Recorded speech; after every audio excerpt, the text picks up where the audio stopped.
स्वागत है। आज का विषय सीधा और सरल लगता है, लेकिन है बहुतों के लिए एक बड़ी चुनौती। कम सैलरी में बचत और निवेश कैसे करें। बिल्कुल। हमारे पास ना फाइनेंशियल एक्सपर्ट संजय कथूरिया के साथ हुई एक बातचीत का सार है और उसमें उन्होंने खास तौर पर युवाओं के लिए कुछ बहुत ही प्रैक्टिकल मतलब जमीनी बातें बताई हैं। हाँ, और उनकी सबसे अच्छी बात यही है कि वो किसी मुश्किल फॉर्मूले से शुरू नहीं करते। नहीं। वो शुरू करते हैं सबसे बुनियादी सवाल से। क्या हमें पता है कि हमारा पैसा असल में जाता कहाँ है? यहीं से सारी कहानी शुरू होती है। तो इस चर्चा का मिशन यही है कि उन व्यवहारिक कदमों को समझें जिनसे कोई भी, चाहे सैलरी कितनी भी हो, अपने फाइनेंस को बेहतर कर सकता है। तो चलिए इस विषय की गहराई में उतरते हैं। बिल्कुल। और कथूरिया ने एक पूरा फ्रेमवर्क दिया है। हम उसे अपनी बातचीत का आधार बना सकते हैं। BEII। BEII, अच्छा। तो इसे शुरू में ही समझ लेते हैं ताकि श्रोता पूरी चर्चा को इस फ्रेमवर्क में देख सकें। ये क्या है? तो B है बजटिंग, यानी अपने खर्चों को समझना। ठीक है। E है इमरजेंसी फंड, यानी बुरे वक्त के लिए तैयारी। ओके। पहला I है इंश्योरेंस, यानी एक सुरक्षा कवच। और दूसरा I है इन्वेस्टमेंट, यानी अपने पैसे को काम पर लगाना। बढ़िया। तो इन्हीं 4 स्तंभों पर बात करेंगे। शुरुआत करते हैं बी से, बजटिंग। बजटिंग। मुझे कथूरिया का वो उदाहरण बहुत पसंद आया। वो कहते हैं कि जैसे जीपीएस कोड जयपुर जाने के लिए आपकी करंट लोकेशन पता होनी चाहिए, हाँ, बिल्कुल। वैसे ही फाइनेंशियल प्लानिंग के लिए आपकी करंट लोकेशन आपकी बजटिंग है। और ज्यादातर लोगों को अपनी फाइनेंशियल करंट लोकेशन ही नहीं पता होती। और इसी वजह से महीने के आखिर में एक ही जवाब होता है सबके पास, पैसे नहीं है। हाँ। क्योंकि पैसा कहाँ गया इसका कोई हिसाब ही नहीं है। कथूरिया एक चैलेंज भी देते हैं। क्या? कि कोई भी उन्हें अपना बजट बता दे तो वो उसमें से कम 10% की बचत करवा सकते हैं। अरे वाह। यह आत्मविश्वास इसलिए है क्योंकि हम अनजाने में बहुत से ऐसे खर्चे करते हैं जिनकी हमें सुध ही नहीं होती। वो छोटी छोटी चीजें जुड़कर एक बड़ी रकम बन जाती हैं। मुझे वो बात भी बहुत अच्छी लगी जब उन्होंने अपने कॉलेज के दिनों का जिक्र किया। साल 2000 में जब कोई ऐप नहीं था, तब वो एक पर्ची पर 2 रुपए की टिकट और 5 रुपए की इडली का भी हिसाब रखते थे। ये अनुशासन का एक कमाल का उदाहरण है। आज तो यूपीआई की वजह से हर ट्रांजैक्शन का रिकॉर्ड हमारे फोन में है, फिर भी हम हिसाब नहीं रखते। शायद इसलिए क्योंकि पैसा खर्च करना बहुत आसान हो गया है। एक क्लिक और पैसे गए। बिल्कुल। लेकिन अगर हम उस डेटा को देखें तो हमें 2 तरह के खर्चे साफ नजर आएंगे, फिक्स्ड और वेरिएबल। ठीक है। फिक्स कॉस्ट वो हैं जो तय हैं, जैसे घर का किराया, कोई ईएमआई या नेटफ्लिक्स का सब्सक्रिप्शन। हाँ, वो हर महीने लगभग उतने ही रहते हैं। और वेरिएबल कॉस्ट वो है जो हमारी आदतों पर निर्भर करते हैं। जैसे महीने में कितनी बार बाहर खाना खाया, कितनी शॉपिंग की, पेट्रोल पर कितना खर्च हुआ, ये सब। बिल्कुल। और यहीं पर बचत का राज छिपा है। आप अपनी ईएमआई या घर का किराया अचानक कम नहीं कर सकते, वो फिक्स्ड है। सही बात है। लेकिन स्विगी जोमेटो पर खर्च होने वाले 4000 रुपए को आप 2000 पर ला सकते हैं। बचत की असली गुंजाइश इन्हीं वेरिएबल खर्चों में होती है। सही बात है। लेकिन जानना कि पैसा कहाँ बचाया जा सकता है और असल में उसे बचा पाना, ये 2 अलग अलग बातें हैं। हाँ, ये बहुत बड़ा चैलेंज है। अक्सर महीने के आखिर में पता चलता है कि जो बचाने की सोची थी वो भी कहीं और खर्च हो गया। सोर्स में इससे निपटने का एक बहुत अच्छा तरीका बताया गया था। हाँ, और वो तरीका सिर्फ अनुशासन पर नहीं बल्कि एक सिस्टम बनाने पर जोर देता है। सिस्टम? हाँ, पहला कदम एक मानसिक बदलाव है। ये सोचें कि आपकी सैलरी है ही कम। अगर 15,000 कमाते हैं तो मान लीजिए कि आपकी सैलरी 12,000 ही है। अच्छा। वो 3,000 रुपए आपके हैं ही नहीं, वो आपके भविष्य के हैं। और उस भूले हुए पैसे को सच में भूल जाने के लिए एक सिस्टम बनाने की बात कही गई है ताकि वो हमारी नजरों के सामने ही ना आए। एकदम सही। तरीका है 2 बैंक अकाउंट रखना, एक सैलरी अकाउंट और दूसरा इन्वेस्टमेंट अकाउंट। ओके। जैसे ही सैलरी आए एक ऑटोमेटेड इंस्ट्रक्शन सेट करें कि एक निश्चित रकम, मान लीजिए 3,000 रुपए, अपने आप दूसरे अकाउंट में चली जाए। ठीक है। और उस दूसरे अकाउंट से वो रकम सीधे एक म्यूचुअल फंड की एसआईपी में इन्वेस्ट हो जाए। पैसा आपकी नजरों से दूर, दिमाग से दूर। तो खर्च होने का सवाल ही नहीं। बिल्कुल। ठीक है, तो पैसा बचाकर उसे एसआईपी के जरिए म्यूचुअल फंड में डालना है। लेकिन ये म्यूचुअल फंड शब्द ही कई लोगों को डरा देता है। हाँ, लगता है कोई बहुत कॉम्प्लेक्स चीज होगी सिर्फ एक्सपर्ट्स के लिए। हाँ। और ये डर जायज है क्योंकि हमें इसके बारे में स्कूल में कभी सिखाया नहीं गया। लेकिन अगर इसे आसान भाषा में तोड़ें तो ये बस एक पूल बनाने जैसा है। पूल? हाँ, मान लीजिए किसी को रिलायंस या टीसीएस जैसी बड़ी कंपनी का शेयर खरीदना है, पर उसके पास सिर्फ 2-3 हजार रुपए हैं। अब रिलायंस का एक शेयर ही हजारों का है।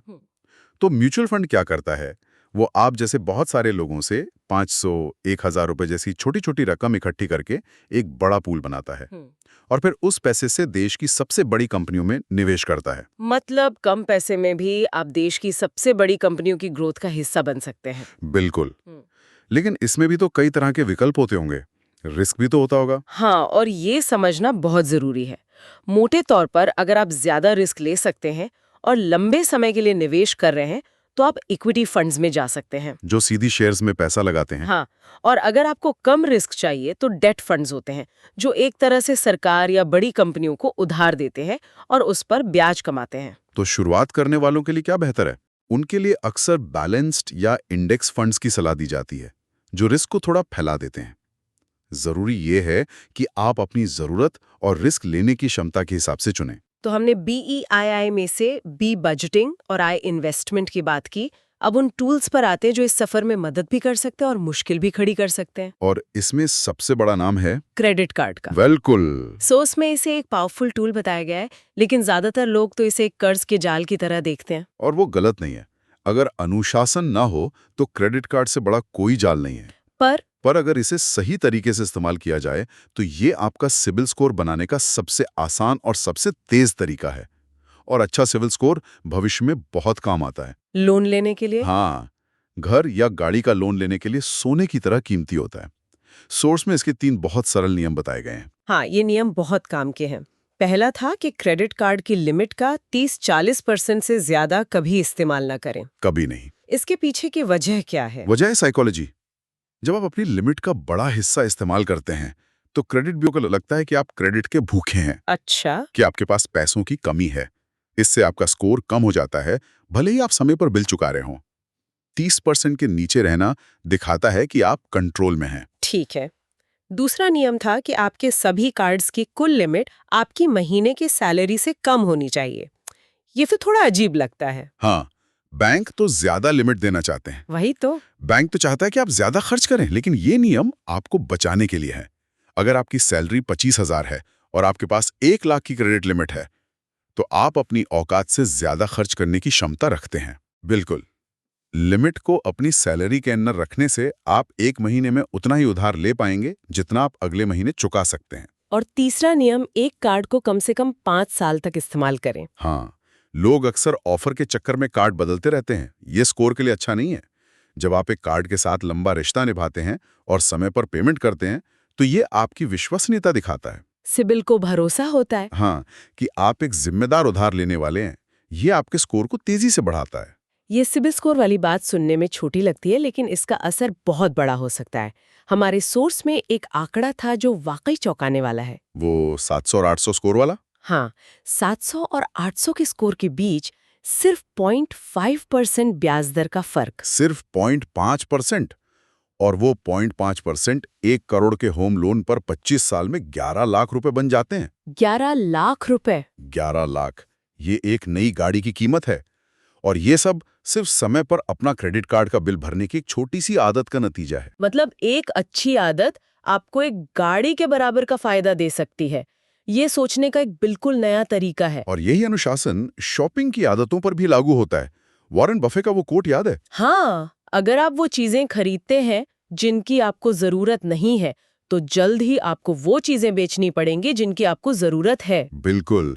और इसके साथ एक और नियम जोड़ा गया था। कौन सा? जब तक आप किसी चीज को 2 बार खरीदने की हैसियत न रखते हो, तब तक उसे 1 बार भी न खरीदें। वाह, ये आपको सिर्फ दिखावे के लिए की जाने वाली बड़ी खरीदारियों से बचाता है। एकदम। तो हमने पैसे बचाने, उसे इन्वेस्ट करने और क्रेडिट जैसे टूल को सही से इस्तेमाल करने की बात की। लेकिन अब उस हिस्से पर आते हैं जो मुझे इस पूरी बातचीत में सबसे ज्यादा शक्तिशाली लगा। जब पूछा गया कि 20-25 हजार कमाने वाले युवा के लिए सबसे अच्छा निवेश क्या है, घर, सोना या म्यूचुअल फंड? और जवाब था, इनमें से कोई नहीं। कोई नहीं। सबसे अच्छा निवेश है खुद पर, अपनी स्किल्स को बढ़ाने पर। इसका गणित क्या है? गणित बहुत सीधा है। एक 15,000 कमाने वाला व्यक्ति अगर म्यूचुअल फंड में हर महीने 3,000 रुपए डाले, तो 12% के रिटर्न पर भी उसे सालों लग जाएंगे एक बड़ी रकम बनाने में। सही बात है। लेकिन अगर वही व्यक्ति कुछ हजार रुपए लगाकर कोई नया कोर्स करे, कोई नई स्किल सीखे, तो वो अपनी 15,000 की सैलरी को अगले साल 30,000 कर सकता है। डबल। और उसके अगले साल 60,000। ये रिटर्न कोई भी स्टॉक या सोना नहीं दे सकता। कथूरिया ने अपना उदाहरण दिया कि कैसे उन्होंने CFA की पढ़ाई करके अपनी सैलरी 4-5 साल में 7 लाख से 24 लाख तक पहुंचाई। हाँ, और उन्होंने अपनी कमाई का 5% हमेशा अपनी पढ़ाई और अपस्किलिंग पर खर्च करने का नियम बनाया था। ये एक बहुत शक्तिशाली विचार है। बिल्कुल। और इसके विपरीत खुद पर निवेश ना करने का खतरा कितना बड़ा है, ये उस अकाउंटेंट की कहानी से पता चलता है। हाँ, वो कहानी बहुत कुछ सिखाती है। एक अकाउंटेंट जिसकी सैलरी बिना कोई नई स्किल सीखे 8 साल में 25,000 से 84,000 हो गई। सुनने में तो ये बहुत अच्छी ग्रोथ लगती है। हाँ, उसे भी अच्छा लग रहा था। वो अपने कंफर्ट जोन में था। उसे लगा कि हर साल इंक्रीमेंट मिलना ही ग्रोथ है। लेकिन उसने अपनी स्किल्स में कुछ नया नहीं जोड़ा। वो वही काम कर रहा था जो 8 साल पहले करता था, बस थोड़े बेहतर तरीके से। और फिर? और जब कंपनी पर आर्थिक दबाव आया और कॉस्ट कटिंग की बात हुई, तो मैनेजमेंट ने देखा कि उसका काम तो कोई 25,000 वाला फ्रेशर भी कर सकता है। ओहो। उसकी 8 साल की वफादारी और अनुभव की कोई कीमत नहीं रह गई, क्योंकि उसकी स्किल बाजार में आम हो चुकी थी। उसे निकाल दिया गया। ये एक बहुत डरावनी हकीकत है। आपकी सैलरी नहीं, आपकी स्किल आपकी जॉब सिक्योरिटी है। बिल्कुल। आपका सबसे बड़ा एसेट आपकी कमाने की क्षमता है, और उस क्षमता को बढ़ाना ही सबसे बड़ा निवेश है। एकदम। और यहीं पर हमारा BEII फ्रेमवर्क पूरा होता है।